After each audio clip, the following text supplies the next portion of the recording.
Sorry बच्चों, थोड़ा सा कनेक्टिविटी की वजह से थोड़ी सी प्रॉब्लम हो गई है। क्लियर मीन्स जो आपका लेक्चर था उसी के जस्ट आगे इसको कंटिन्यू आप करेंगे, और ये जो लेक्चर है आप लोगों को remaining portion of physical world के नाम से पोस्ट किया जाएगा, उस चीज़ को ध्यान रखेंगे। क्लियर। और जो जस्ट इससे पहले जो चीज़ें अभी रिकॉर्ड हो रही थी उसको जनरली फिजिकल वर्ल्ड 01 नाम से पोस्ट किया जाएगा, उस चीज़ को ध्यान रखेंगे और उस लेक्चर को रिमेनिंग पोर्शन से आप कंटिन्यू करेंगे। क्लियर है। आइए,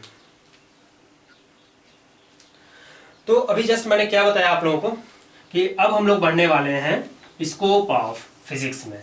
मीन्स स्कोप ऑफ फिजिक्स में हम लोग जनरली क्या पढ़ेंगे, एनसीईआरटी हमसे ये कहता है कि स्कोप ऑफ फिजिक्स में आपको फिजिक्स की पूरी मैपिंग बता दी जाए। मीन्स फिजिक्स में हम लोगों को क्या क्या पढ़ना है क्लास 11th और 12th में।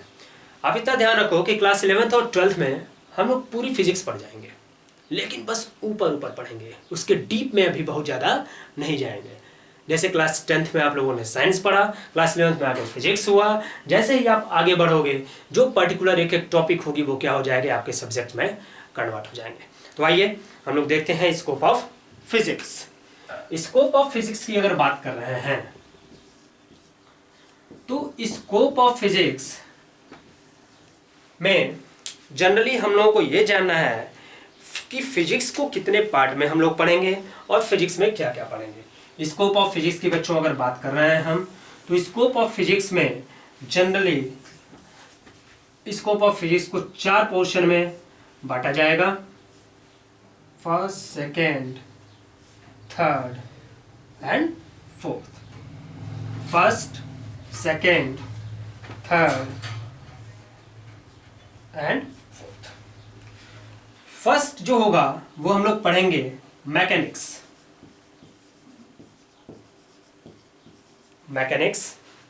सेकेंड थर्मोडायनेमिक्स,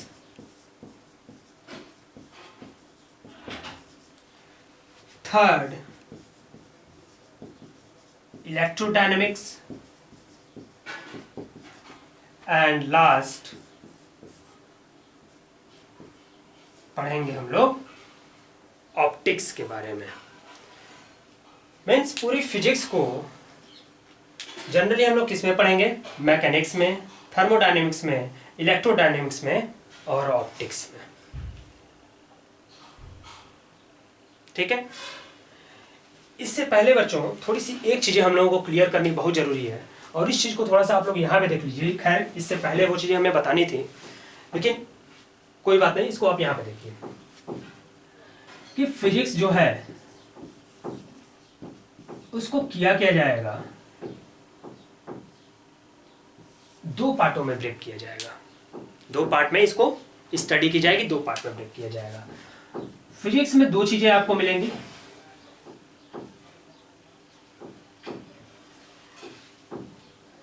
पहला मिलेगा आपको क्लासिकल फिजिक्स। क्लासिकल फिजिक्स जैसे क्लासिकल सॉन्ग वगैरह जानते हो ना, जो पुराने जमाने के हैं। मीन्स ये क्या है, ओल्ड फिजिक्स है, एंशिएंट फिजिक्स है। मीन्स जहां से फिजिक्स जन्म लेना स्टार्ट किया वहां से कुछ टर्म को हम लोग यहाँ स्टार्ट करेंगे। एंड सेकेंड जो हम लोग पढ़ेंगे वो हम लोग पढ़ेंगे quantum physics. Quantum physics and quantum physics को एक और नाम से हम लोग जानते हैं, उसे हम कहते हैं मॉडर्न फिजिक्स। Modern physics. तो मॉडर्न फिजिक्स की अगर बच्चों हम बात करेंगे तो मॉडर्न फिजिक्स हम लोग पढ़ेंगे क्लास 12th में। किस में पढ़ेंगे, क्लास 12th में पढ़ेंगे। और क्लासिकल फिजिक्स का मैक्सिमम पोर्शन हम किस में पढ़ेंगे, क्लास 11th में पढ़ेंगे। अब क्लासिकल फिजिक्स क्या है और क्वांटम फिजिक्स क्या है, थोड़ा सा हम लोग क्लियर कर लेते हैं। Classical physics generally macroscopic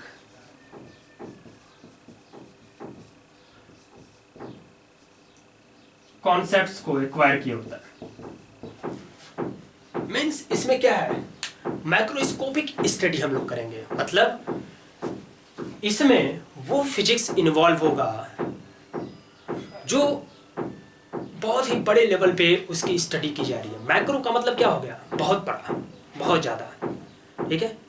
means कि प्लैनेट और सन के बीच में क्या रिलेशन है, प्लैनेट किसी भी सन या अर्थ के बीच में क्या है, डिस्टेंस जैसे मेजर करना हुआ, ग्रेविटेशनल फोर्स आपका मेजर करना हुआ, ये सारी चीजें किस में आ जाएंगी, माइक्रोस्कोपिक कॉन्सेप्ट में, जो हम किस में पढ़ेंगे, क्लासिकल फिजिक्स में। ठीक है, मीन्स इसमें हम लोग मैटर से स्टार्ट करेंगे, इसमें हम लोग थर्मोडायनेमिक्स भी पढ़ेंगे, इसमें इलेक्ट्रोडायनेमिक्स भी पढ़ेंगे, क्लियर। इसमें मैकेनिक्स भी पढ़ा जाएगा कि एक कार अगर मूव कर रही है, मीन्स इस क्लासिकल फिजिक्स में आप समझ जाओ कि बहुत सारी चीजें हम लोगों को पढ़ने को मिलेंगी। क्वांटम फिजिक्स की अगर बात करें तो ये माइक्रोस्कोपिक है, माइक्रोस्कोपिक का मतलब हो गया कि जैसे मान लीजिए कि एटम की स्टडी करनी हुई, मीन्स मैटर का छोटा पार्टिकल्स है एटम, एटम की स्टडी करनी हुई, एटम के अंदर इलेक्ट्रॉन, प्रोटॉन, न्यूट्रॉन की स्टडी करनी हुई, उनके चार्जेस के बारे में कैलकुलेट करना हुआ, मासेस के बारे में कैलकुलेट करना हुआ, न्यूक्लियस की स्टडी करनी हुई है, न्यूक्लियर फिजन देखना हुआ, न्यूक्लियर फ्यूजन देखना हुआ, बीटा एमिशन देखना हुआ, अल्फा एमिशन देखना हुआ, तो ये सारी चीजें हम लोग किस में पढ़ रहे होंगे, माइक्रोस्कोपिक में। सेमीकंडक्टर्स के बारे में, सिलिकॉन के बारे में पढ़ना हुआ, डायोड के बारे में पढ़ना हुआ, तो ये सारी चीजें हम लोग किस में देख रहे होंगे, क्वांटम फिजिक्स में। अब देखिए इस टर्म पे आ जाइए, mechanics, thermodynamics, electrodynamics and optics. Mechanics की अगर बात कर रहे हैं हम, तो मैकेनिक्स और थर्मोडायनेमिक्स ये दोनों पोर्शन हमें क्लास 11th में स्टडी करना है, और इन दोनों पोर्शन की अगर बात करें तो ये क्लास 12th में हम लोग इसकी स्टडी करेंगे। ऑप्टिक्स के बारे में जैसे आप लोग रिफ्लेक्शन, डिफ्रैक्शन, ये सारी चीज़ें आप लोग क्लास 10th में जनरली थोड़ी बहुत पढ़ चुके हो, लेकिन क्लास 12th में इसको लेवल रेस करके पढ़ा जाएगा। इस साइड का पोर्शन में मिटा रहा हूँ।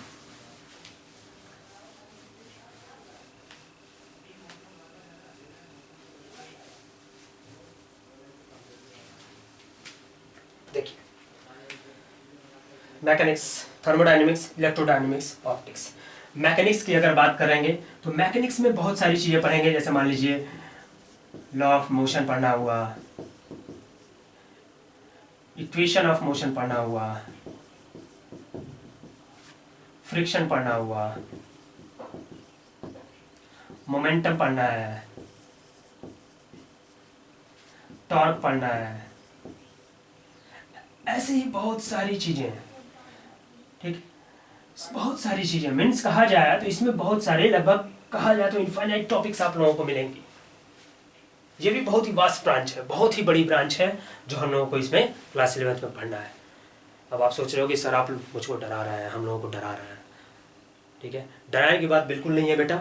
इसमें जो भी टॉपिक आप लोग पढ़ोगे एक सिक्वेंशियल पैटर्न में पढ़ोगे, और उसके बारे में थोड़ी थोड़ी नॉलेज आप लोगों को सबकी दी जाएगी। थर्मोडायनेमिक्स की बात करें तो इसमें हीट का ट्रांसफ़र पढ़ेंगे, हीट ट्रांसफ़र पढ़ेंगे, लॉ पढ़ेंगे, जिस लॉ पे जनरली थर्मोडायनेमिक्स आपका डिपेंड करता है, हीट इंजन पढ़ेंगे, कॉर्नर साइकिल पढ़ेंगे, ऐसी ही सारी चीज़ें हम लोग क्या करेंगे, इसमें पढ़ेंगे। इलेक्ट्रोडायनेमिक्स और ऑप्टिक्स की बात करें तो ये क्लास 12th के सेक्शन है, फिर भी इसमें जान लीजिए कि पढ़ना क्या है। इलेक्ट्रोडायनेमिक्स में हम लोग 3-4 चीज़ें पढ़ेंगे, इलेक्ट्रोस्टैटिक पढ़ेंगे, मैग्नेटिज्म पढ़ेंगे, करंट इलेक्ट्रिसिटी पढ़ेंगे, ऐसे ही बहुत सारे पोर्शन पढ़ेंगे। ऑप्टिक्स की अगर बात करते हैं तो ऑप्टिक्स में हम लोगों को रे ऑप्टिक्स पढ़ना होगा और वेव ऑप्टिक्स पढ़ना होगा। तो बच्चों ये जनरली क्या था कि फिजिक्स में हम लोगों को क्या क्या पढ़ना है, मीन्स स्कोप क्या क्या है, ठीक है। तो चलिए हम लोग अब इस फिजिकल वर्ल्ड के एक नेक्स्ट टॉपिक पे चलते हैं। मीन्स जो पूरी फिजिक्स है वो कौन कौन से फंडामेंटल फोर्सेस पे पूरी फिजिक्स हम लोगों को पढ़नी है। मीन्स हम लोग इसमें क्या पढ़ेंगे, फंडामेंटल फोर्सेस के बारे में पढ़ेंगे। जनरली आप बच्चों ये समझा, फंडामेंटल फोर्सेस का मतलब हो गया ये बेसिक फोर्सेस हैं जिस फोर्स पे पूरी फिजिक्स हम लोगों की डिपेंड कर रही होगी। क्लियर। मीन्स फंडामेंटल फोर्स की अगर बात करेंगे तो फंडामेंटल फोर्स क्या होगा, वो फोर्सेज होंगे जिसपे पूरी फिजिक्स हम लोगों की डिफाइन हो रही होगी, और इनके अलावा जो फोर्सेज मिल रहे होंगे वो जनरली इनसे क्या होंगे, डिराइव्ड फोर्सेज होंगे। ठीक है, तो देखिए अब फंडामेंटल फोर्स की अगर हम बात कर रहे हैं तो फंडामेंटल फोर्स जो है, फंडामेंटल फोर्स में 4 फोर्सेज आप लोगों को पढ़ने होंगे। पहला ग्रेविटेशनल फोर्स,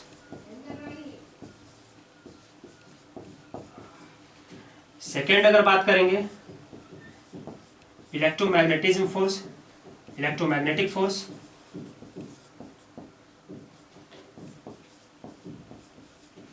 या इलेक्ट्रोडायनेमिक फोर्स कह सकते हैं इसको। थर्ड बात करेंगे स्ट्रॉन्ग न्यूक्लियर फोर्स की, स्ट्रॉन्ग न्यूक्लियर फोर्स। लास्ट हम लोग बात करेंगे वीक न्यूक्लियर फोर्स की। ये 4 फंडामेंटल फोर्सेस होंगे जिनके बारे में हम लोगों को स्टडी करनी है, और इन्हीं सारे फोर्सेस पे क्या होगा, पूरा फिजिकल वर्ल्ड या पूरी फिजिक्स आप लोगों की डिपेंड कर रही होगी। अब देखिए ग्रेविटेशनल फोर्स की अगर बात करें तो ये आप समझिए कि ये लार्ज रेंज फोर्स है। लार्ज रेंज का मतलब क्या होगा, मून और अर्थ के बीच में, प्लैनेट और दूसरे प्लैनेट के बीच में, प्लैनेट्स का उनके सैटेलाइट्स के बीच में, मीन्स काफी क्या है, दूरी पर है। मीन्स ये लॉन्ग रेंज फोर्सेस क्या होते हैं, जो जिनके लिए डिस्टेंस का कोई मैटर नहीं होता, वो बहुत दूर रखे हुए ऑब्जेक्ट के बीच में भी लगते हैं। और ये ग्रेविटेशनल फोर्स जो होता है वो क्या होता है, ऑलवेज अट्रैक्टिव होता है। ये ध्यान रखना, ये हमेशा क्या होगा, अट्रैक्टिव नेचर का होता है।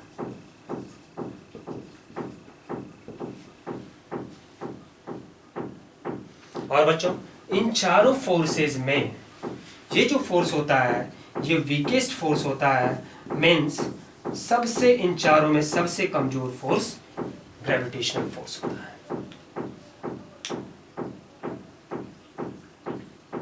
ठीक है, अब देखिए इलेक्ट्रोमैग्नेटिक फोर्स की अगर बात कर रहे हैं तो इलेक्ट्रोमैग्नेटिक का फोर्स का मतलब क्या हो गया कि चार्ज पार्टिकल्स के बीच में कैसे फोर्स लग रहे होंगे। जो मैग्नेटिक फोर्स आपके इंड्यूस हो रहा है, मैग्नेटिक फोर्स कितने होंगे, मीन्स इसमें चार्ज पार्टिकल्स के बीच में लगने वाले फोर्सेस के बारे में हम पढ़ेंगे, या फिर कह सकते हो इलेक्ट्रिकल बिहेवियर और मैग्नेटिक बिहेवियर के से इंड्यूस्ड प्रोड्यूस फोर्सेस के बारे में हम लोग इसमें पढ़ेंगे। और ये जो फोर्स होता है इलेक्ट्रोमैग्नेटिक फोर्स, ये भी आपके लॉन्ग रेंज फोर्स होती है, ये भी लॉन्ग रेंज फोर्स होती है। लेकिन इलेक्ट्रोमैग्नेटिक फोर्स, इस ग्रेविटेशनल फोर्स का इतना ध्यान रखोगे कि 10 टू पावर 36 टाइम्स होता है। मीन्स आप देख रहे हो 10 टू पावर 36 मतलब क्या हो गया, 1 0 0 0 0 0 0 0 0 ऐसे ही 36 टाइम्स तक आपके क्या होंगे, जीरो होंगे। मीन्स इससे क्या है, बहुत ज्यादा स्ट्रॉन्ग फोर्स है इलेक्ट्रोमैग्नेटिक फोर्स। अब देखिए अब फोर्स के सबसे दिग्गज आदमी से हम लोग मिलते हैं और वो है strong nuclear force. Strong nuclear force क्या बताता है, इसी को थोड़ा समझिए। Strong nuclear force, nuclear generally आपको इंडिकेट कर रहा है न्यूक्लियस से न्यूक्लियस से, ठीक है। ये सबसे क्या होता है, स्ट्रॉन्गेस्ट होता है, ये स्ट्रॉन्गेस्ट फोर्स है इन चारों में। और ये फोर्स जो होता है वो 100 टाइम्स होता है इलेक्ट्रोमैग्नेटिक फोर्स के, ईएम फोर्स से। लेकिन है क्या, न्यूक्लियस है, देखिए इस चीज को ध्यान से, ये एक न्यूक्लियस है। तो न्यूक्लियस के अंदर आपको मालूम है प्रोटॉन है, प्रोटॉन है, न्यूट्रॉन है, प्रोटॉन है, न्यूट्रॉन है? आपको मालूम है कि प्रोटॉन और न्यूट्रॉन जो है, प्रोटॉन प्रोटॉन है, प्रोटॉन न्यूट्रॉन है, न्यूट्रॉन न्यूट्रॉन है, इन सब के बीच में क्या होगा, ये सब क्या है, पॉजिटिव चार्ज है, एक दूसरे को रिपेल कर रहे होंगे। रिपेल कर रहे होंगे तो एक को धक्के मार के निकाल देना चाहिए, लेकिन सब क्या होते हैं, न्यूक्लियस के अंदर बाइंड होते हैं, बंधे हुए होते हैं। मीन्स इनको कुछ ना कुछ फोर्स की रिक्वायरमेंट पड़ रही होगी एक दूसरे से जुड़ने के लिए, ताकि वो इस न्यूक्लियस के अंदर रहें। मीन्स प्रोटॉन प्रोटॉन के बीच में भी फोर्स लग रहा होगा, प्रोटॉन न्यूट्रॉन के बीच में भी लग रहा होगा, न्यूट्रॉन न्यूट्रॉन के बीच में लग रहा होगा, और ये तीनों फोर्स क्या होंगे, इक्वल होंगे। जो फोर्सेस न्यूक्लियस के अंदर प्रोटॉन को न्यूट्रॉन के साथ, प्रोटॉन को प्रोटॉन के साथ कंबाइंड करके रखता है, उसी फोर्स को हम क्या कहते हैं, न्यूक्लियर फोर्स कहते हैं। और ये फोर्स जो होता है बहुत ही स्ट्रॉन्ग फोर्स होता है, but this force is short range.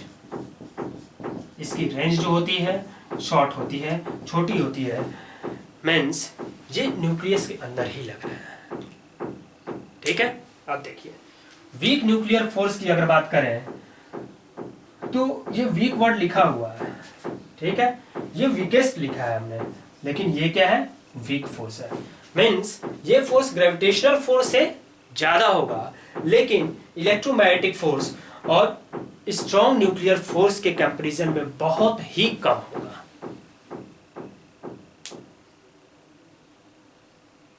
ठीक है, इसकी रेंज जो होती है 10⁻⁻15 मीटर होती है, और इसकी अराउंड 10⁻⁻16 मीटर होती है। ये लगती कहाँ है, अब इस चीज को समझ लेते हैं। न्यूक्लियस के अंदर कुछ और पार्टिकल्स होते हैं, जैसे न्यूट्रिनो, एंटी न्यूट्रिनो। ये जो पार्टिकल्स हैं, या इनके अंदर अगर बीटा एमिशन हो रहा है, तो उन पार्टिकल्स के बीच जो फोर्सेस आपके एक्ट करते हैं, लग रहे होते हैं, उस फोर्स को हम क्या कहते हैं, वीक न्यूक्लियर फोर्स कहते हैं। Means neutrino, anti neutrino, beta emission, इन सब में जो फोर्सेस इन्वॉल्व हो रहे होंगे वो क्या होंगे, वीक न्यूक्लियर फोर्स होंगे। तो इन चारों फंडामेंटल फोर्सेस पे हम लोगों की क्या करेगी, पूरी फिजिक्स डिपेंड करेगी, और इन सब चीजों को हम लोग देखेंगे। ठीक है, आइए और फिजिकल वर्ल्ड के लास्ट टॉपिक पे हम लोग चलते हैं। उस टॉपिक के साथ यहाँ फिजिक्स का इंट्रोडक्शन खत्म हो जाएगा, और नेक्स्ट सेशन से हम लोग स्टार्ट करेंगे दूसरा चैप्टर, और वो चैप्टर आप लोगों को मिलेगा यूनिट एंड मेजरमेंट।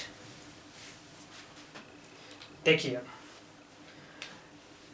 जो नेक्स्ट टॉपिक है वो है physics, technologies and society.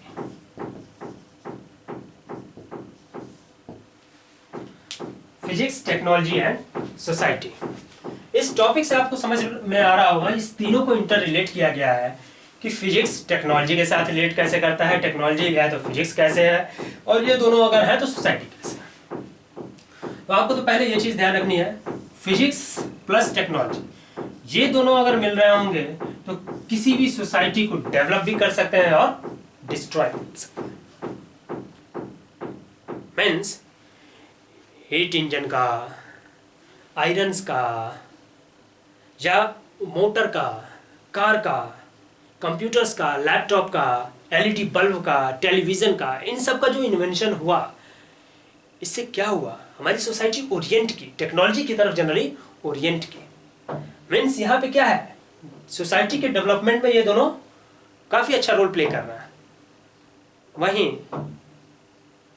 Nuclear bomb का इन्वेंशन क्या था, वो क्या कर सकता है, वो डिस्ट्रॉय का रीजन भी हो सकता है। मीन्स आप यहाँ पे कह सकते हो कि फिजिक्स एक तरफ अगर बूम है तो दूसरी तरफ कर्ष भी है हम लोगों के लिए। भाई फिजिक्स टेक्नोलॉजी एंड सोसाइटी को थोड़ा सा हम लोग समझते हैं। जैसे मान लीजिए आपको इतनी चीजें मालूम होंगी कि जनरली अगर बोला जाए तो जिनके पास क्वेश्चंस होते हैं, मीन्स किसी चीज को वो अपने इधर उधर देख रहे हो और उस चीज पे एनालाइज कर रहे हो, ये क्यों ऐसा हो रहा है, ये कैसे हो रहा है। Means where there is questions, where there is query, there must be some experiment, and where there is some experiments, जहाँ पे कुछ experiments होते हैं वहाँ कुछ ना कुछ result मिलता है, and that result is known as invention। Clear हो रहा है?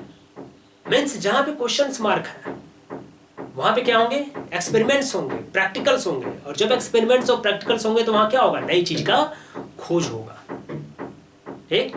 और वहीं से सोसाइटी में हम लोगों के निकल के आते हैं कुछ ना कुछ साइंटिस्ट, जिनके द्वारा लॉ दिए जाते हैं, स्टेटमेंट्स दिए जाते हैं, और उस लॉ और स्टेटमेंट को हम लोग एक्वायर करते हुए फिजिक्स की चीज़ों को हम लोग क्या करते हैं, आगे बढ़ाते हैं।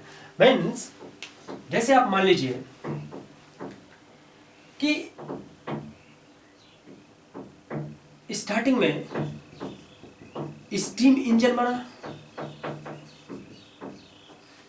अब स्टीम इंजन की इफिशियंसी को बढ़ाने के लिए मीन्स ये काफी अच्छी तरीके से वर्क करे,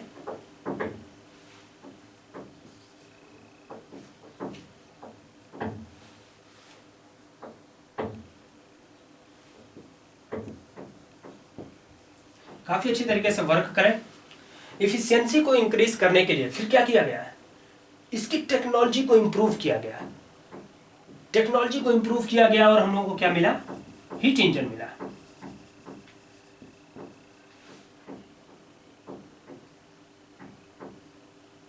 क्लियर।